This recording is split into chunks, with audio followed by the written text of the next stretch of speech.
It's 9 o'clock. It's a Saturday morning. Oh boy, yes. It's time for the Monster Magic Saturday show. Let's do this. Wake up, it's a beautiful morning. Feel the sun shining for your eyes. Woohoo! I don't know why. I've got a funny feeling that my voice went very high-pitched during that intro.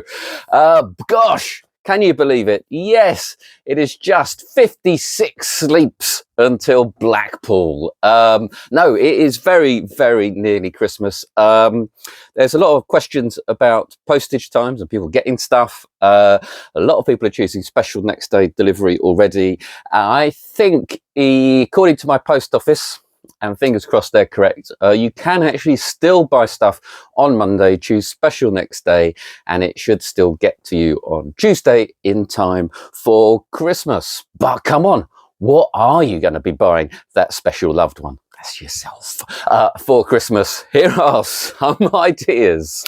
First up, it's Lord by Peter Kamp and Magic Dream. Lord, or L or D, I'm not sure quite how you're meant to pronounce it. This is one of those little pocket gem tricks that come along once in a while, and it really, really amazed me. I had no idea how it was done. The idea is that you've got these 5 wooden discs. They've either got a heart or on one side and a skull and crossbones on the other. You line them up in a line, you turn your back, then you ask your participant to turn over any number of discs that they like. You can do that several times. When they're ready, they just cover up one of the discs. You can turn around and you can tell them immediately whether they are covering up a heart or a skull and crossbones. Like I say, I had absolutely no idea how it was done. I was watching the tutorial, and for a very scary moment, my heart skipped a beat as I thought, oh, it's an accomplice. Of course, how else could it be done? And then it turns out it's from an idea based from first published in Pabula by Charles Gorsey, later developed by Martin Gardner. And if you know anything about Martin Gardner's work, you know that there is a simple, fundamental principle going on here that simply flew by me. Even doing it on myself, I'm thinking, gosh, that is amazing. It is virtually self-working. All you really need to do is to be able to count up to, well, 5 maximum, probably only 3. And if you get really, really advanced, the other method is simply to know the difference between odd and even. And that is it. Your back is genuinely turned. Your participant can turn over any discs. They can turn over as many as they like. It's a real fooler. Let me show you what you get. You get in here, you get the instruction card, and you get these discs. I like this little pouch as well. The little pouch is great. Now, these discs are fundamentally pretty cheap. They've been lasered with a skull and crossbones, so you've got love or life, I suppose, and death on the other side. There's a nice hook to that if you really want to play it that way. I think it could just be anything, but they're nice clear symbols. They're very distinctive symbols, and I'll show you two together. They are really actually very well lasered, to be fair. Very accurate, lots of detail. The chips are quite light and thin, easy to carry around that way. And there's something, they are so innocent because they are so simple. You know, if they tried to make these any more glamorous, they might just suddenly look more like a prop, or there's something going on. There's no electronics, there's no markings, there's no stooging.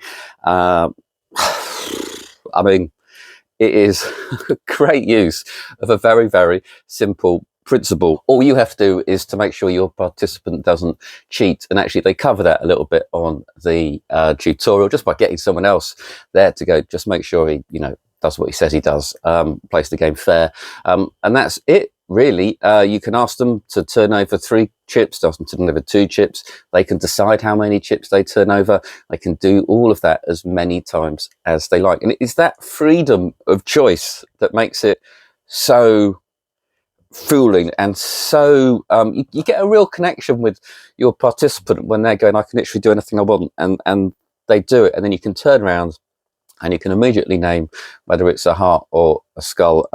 You know, it's very similar to sort of heads and tails call, or a which hand idea, really. Whether you want to throw in any fake psychological readings into it is up to you. Whether you want to play on the life or death sort of hook, that's up to you. But for me, I don't think it needs any embellishing. I just think it's pure, simple, baffling, engaging magic. It's a joy to perform. It is fun fooling yourself with it when you first know the method. It is Lord by Peter Kamp, just $21.99.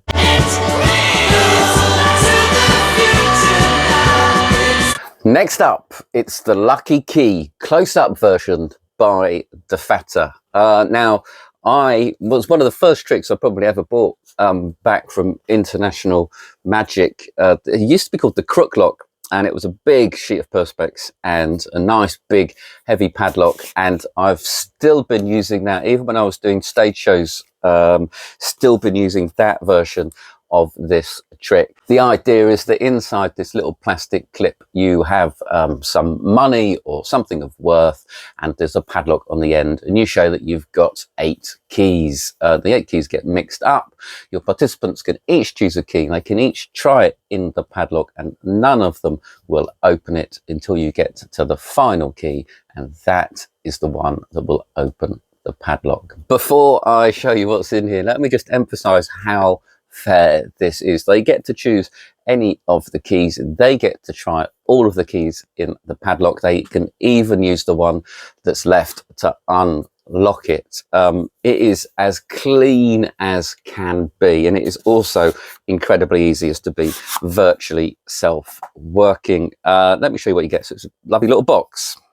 And to bring this into the close-up world, or just make it easier to carry around, is a great idea. So I did used to carry around my big heavy crook lock in my breast pocket if I was going to a party or something, and I wanted to involve a number of participants, doing it with the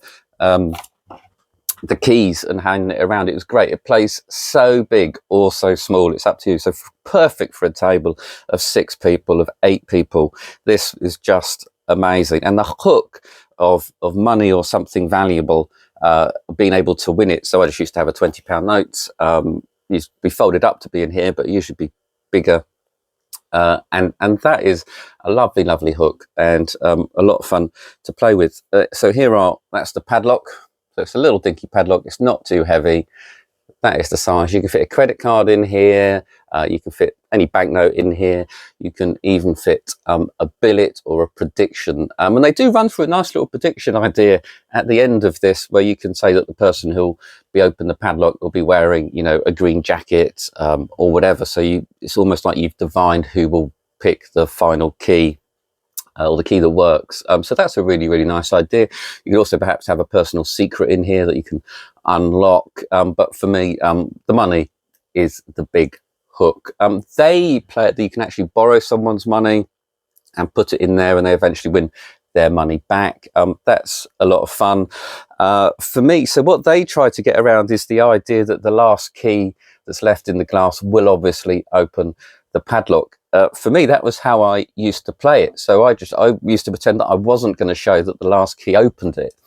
And so I'd go, well, that one obviously opens it. So that's that. And then you get this little bit of silence, and then someone will chirp up under the understanding that perhaps they think that none of the keys open the padlock. And then you get a little bit of a laugh, but they show you actually unlock it and lock it on first of all before mixing the keys up in a glass, which is another way of doing it. You get 8 of the little keys. They're quite hard to show you. You probably want to put them in a little bag to keep them safe. Mine, you know, the big crook lock only came with 4. And I have some fun. You can put little tags on here. So when I did it on stage, I had TV shows that people can pick, and when I went out into the audience for them to try the lock, it would play the theme tune for the TV show, so you can have a lot of fun with that if it's sort of Mission Impossible or things like that. So that's another thing. So you can, don't forget, you put tags on these, you know, see if you're going to influence them by perhaps the color of the tag or the word that's written on the tag. There are so many ways to go with this. It has been one of my favorite things to perform for literally 30 odd years. So I can't recommend it enough. I'm really pleased that it's just become that little bit smaller and more convenient to carry around. It is a perfect everyday carry. It's a bit of a curious thing to carry around, but assuming people know that you're a magician or that your hobby is magic, then that's absolutely fine, and they'll just be pleased that you brought something along to show them. The tutorial's almost 20 minutes long, which is amazing given just how simple the principle is, but it covers absolutely everything. And the little bits at the end where they try and feed your imagination with stuff that you can do with this is absolutely terrific. Like I say, a bit like with Lord, the idea is that it is all so completely free. You're just enjoying yourself. You're enjoying the presentation. They can pick any key. You can always make whichever key you want open that padlock, but they are the ones turning the lock. They are the ones that can't open it. They are the ones that can open it. And that just, it is a Christmas cracker. If you have got it or you are getting it for Christmas, I would suggest putting Christmas songs on the little tags, getting people to choose their favorite Christmas song, and then that can play whilst they're trying the key. It's so much fun. I love it. That is the Lucky Key Close-Up by DiFatta, $49.99.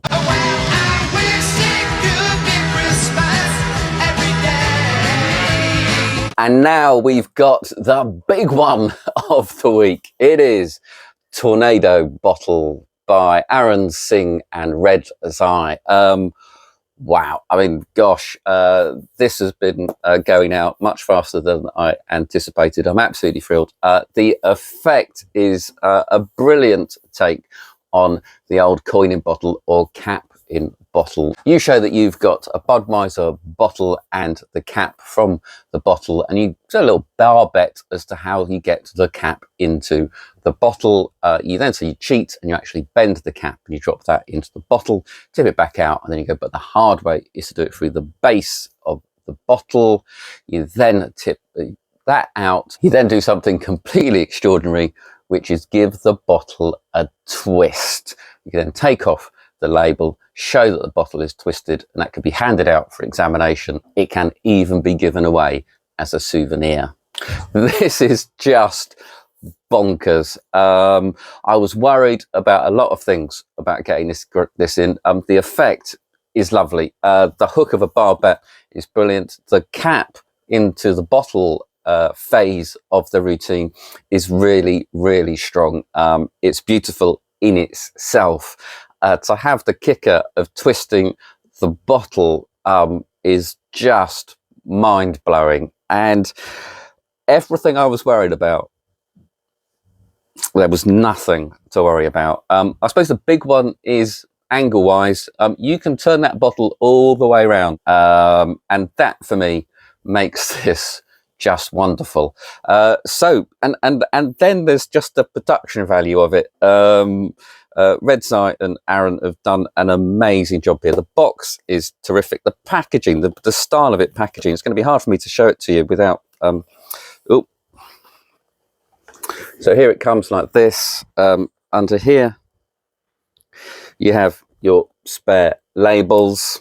And then you've got this neat little places for your fingers and stuff like that. I mean, it's just really well thought out, really well designed right from the start. So you get 20 of the labels for the neck and for the bottle, and you will go through those labels. You can buy refill packs for those quite easily. And then let me show you, hang on a sec. Actually, the tutorial starts off, it's probably a very important bit, about the safety and the care of your prop. And I would 100% watch that first before messing about, because you can easily take all of this out of the box, suss it out, have a go, and you might end up breaking your gimmick. But it just highlights how thoughtful they are. You get a column airbag. These will blow up and it becomes a nice air-filled tube to transport your bottle in. No reason to include that. And they could have just said pop on Amazon and buy some of these, but no, they've included it. Absolutely wonderful. You get the bottle caps. Now, I can't show you the bottle before it's twisted, but I can show you the twisted gimmick here. So this is the twisted gimmick, and as you can see, it's got a really nice twist there in the middle. It's beautiful. It is glass, which is why the safety section is so important. And it's the perfect color. It's the perfect match for a Budweiser bottle. And in fact, I haven't got a Budweiser bottle here to show you, but when you're lining up, there's a little bit of a setup to this, obviously. And when you're putting it all together, when you're putting the labels onto your Budweiser bottle, they say buy a genuine Budweiser bottle, lay them next to each other, and you can line it up perfectly. If you had this ready to go next to a Budweiser bottle, they would look exactly the same. It is perfect. And although there is a little bit of preparation, once you've done it a couple of times, you will just get really pretty good and quick at it. It might be worth buying a couple. The refill bottles are going to be available very soon if you want to give them away, but also if you want to have a couple set up, if you want to do it for a few tables in the same night and you don't want to be dashing to a corner to set it up. The actual routine is really interesting psychologically. So dropping that bottle cap into it at the start, that convinces people, or they convince themselves, which is the best way of doing it, that that bottle is 100% genuine and ungimmicked. And also the shaking of the cap inside the bottle, everything just means that the build-up of that bottle being twisted comes out of the blue. It is a complete hit between the eyes. Couple that with the fact that it is very easy to do. The teaching is remarkable. So the teaching, I'm just so chuffed with this. I really am. The teaching is subtitled, but he does everything from several angles. He does everything a few times, even the phase of just dropping the cap into the bottle and tipping it out again. He mentions all of the nuances of that and so on. The cap through the base of the bottle, again, very, very easy. He demonstrates it several times. He explains absolutely everything. The twisting of the bottle is one of the easiest parts of the trick, quite frankly, and leaves you completely clean, and you can hand that bottle out. They can examine it. It's great. The only real caution is that it is the glass bottle, as I can't emphasize that enough. So it can get broken, it can get chipped. If you're not going to use this airbag, then carry it around in the box. So there you have it. Basically, the only downside is that you have to lug around a glass bottle safely. The visual and the sound when you are twisting the bottle is just so worth it. It really, really is absolutely terrific. And like I say, I'm just so pleased that the thought and the care that have gone with what's included, how it's all put together, how the packaging is designed, every little detail, I thoroughly appreciate. I think from that point of view, it is certainly one of the best products I have seen for a very, very long time. That is Tornado Bottle by Hsing and Red Tsai, $79.99.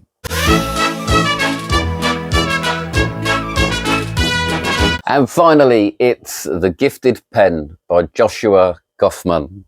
This is a take on John Cornelius's classic Pen Through Anything, which later became The Perfect Pen. Joshua's changed it slightly, well, quite a lot, in fact. The plot is very similar However, you show that you have a pen and you take a piece of paper or a receipt or a banknote and you push the pen through the banknote. It can clearly be seen that it's gone through. You can then pull it out again and you can then hand the pen out for examination. Joshua's gone a completely different route to John Cornelius's original and certainly right through, or the clicky pen as it became known, that got released by Murphy's Magic last year, I think, is different. The pen itself is not gimmick. Let me show you what you get. And I thought, does this really add anything? Was what I was thinking to the plot. Is there any advantages? And there is a couple of sneaky ones. So the pens are absolutely completely legit. You get two sets. You get two sets of 2 pens and 2 gimmicks. You get a black and a blue pen. Let me show you the style of pens, because that's a very interesting choice as well. So this is the blue pen. It's completely genuine. It is, in fact, a genuine Bic pen. You can go and buy these. Joshua says you can borrow the pen. It would have to be very similar to this. Perhaps if you work in an office, you can set it up so that these are the pens that are lying around in the stationery cupboard. But otherwise, I think you're going to be hard pushed to find one that matches exactly. You might be able to get it to match close enough. It's up to you. But so this is the pen. It's completely genuine. That gets handed out. It can be given away if you've got a few of them. And that is what, I suppose what really adds to it is the way that the clicky pen was sort of big and metal. John Cornelius's perfect pen and the pen for anything was more sort of posh metal Parker pen. This, there's just nothing to hide in this anywhere, if you see what I mean. So the fact it can be handed out and examined, it is completely innocent. Does add something, I think, and a little bit like the simplicity of the chips in Lord. The fact it is just a little placky pen maybe sells the trick a little bit stronger. There is obviously a gimmick which I'm not going to show you, and that pretty much hides in plain sight throughout the routine. Really, the handling for the routine, Joshua's handling that he teaches, first of all, is very similar to the perfect pen handling that you're all probably familiar with. Then there's a couple of other handling ideas at the end. My favourite one is when you put it down into the folded banknote and push it through, because you can show a complete pen, nib and all, going into that banknote. You can even pull it out so they can still see that the nib's there and everything, and then poke it through. And that is the bit for me that makes this worthwhile, really. That and the innocence and the fact that these pens can be given away at the end. Obviously, the gimmick does have to be stolen away at the end, which is the one minor negative. But because they never suspect it's in play right from the start, and it has been hidden in plain sight for 99% of the time, that is very, very easy to do. The tutorial is nice, concise, clearly shot, teaches you everything you really need to know. It's not difficult. Do practice to make it nice and smooth. Obviously, if you're going to do the bit at the end where you pull it out through the note, that is the bit that is a little bit knacky. Otherwise, you could end up embarrassing yourself. But other than that, it's really well made. It's a great little addition to the plot for sure. It is made by Bacon Magic, and I think they are getting a little bit of a reputation, certainly from me, for creating great value, well-made props, and this is another one. It is the Gifted Pen by Joshua Kaufmann, only $19.99. Christmas coming around again then? Yeah, must be nearly a year since the last one, I should think. It's a good 12 months, Yeah. And that's it for this week's show, I'm afraid. It's not quite the last show of the year. There is going to be another one next week. So look forward to that. Please subscribe if you don't already, so you don't miss out on that. Hopefully, I mean, I think all 4 of those tricks I would love to find under my Christmas tree. I'm off now to pack up some more of your orders to make sure that you do have something under your Christmas tree. But come on, it's the Christmas spirit. It's party time. Let's grab some magic. Let's go out there and have some fun with the best hobby in the world. Bye-bye.